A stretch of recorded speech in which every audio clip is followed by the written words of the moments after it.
मायावती आणि आता चंद्रशेखर आझाद यांनी जाटव समाजासोबत पारसी आणि इतर अतिदलित मुस्लिम व ओबीसींना एकत्र जोडले. पण महाराष्ट्रात महार म्हणजेच बौद्ध, मातंग आणि चांभार या प्रमुख दलित जाती राजकीयदृष्ट्या उत्तर प्रदेशासारख्या एका छताखाली येऊ शकल्या नाहीत. इथे प्रत्येक जातीचा कल वेगवेगळ्या पक्षांकडे राहिला आहे.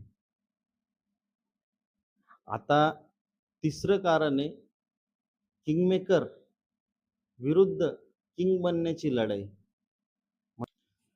तिसरं कारण म्हणजे महाराष्ट्रातील प्रस्थापित पक्षांचे राजकारण. महाराष्ट्रातील काँग्रेस, राष्ट्रवादी, भाजप आणि शिवसेनेने दलित समाजातील मोठ्या नेत्यांना आपल्या पक्षाची मानाची पदे देऊन टाकली. हा त्यामुळे दलित नेते मुख्य प्रवाहातील पक्षांचे किंगमेकर किंवा सहयोगी बनले नाहीत. या उलट उत्तर प्रदेशात चंद्रशेखर आझाद यांच्यासारखे नेते स्वतः किंग बनण्याच्या इराद्याने थेट मैदानात उतरतात आणि प्रस्थापित पक्षांना अक्षरशः आव्हान देतात.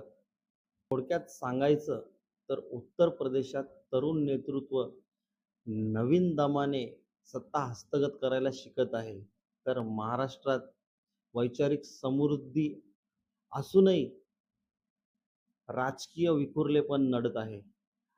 महाराष्ट्रातही चंद्रशेखर आझाद यांच्यासारखा एखादा नवीन आक्रमक प्रयोग यशस्वी होईल का? तुम्हाला काय वाटतं? कमेंट करून नक्की सांगा. जय भीम, जय संविधान, जय भारत.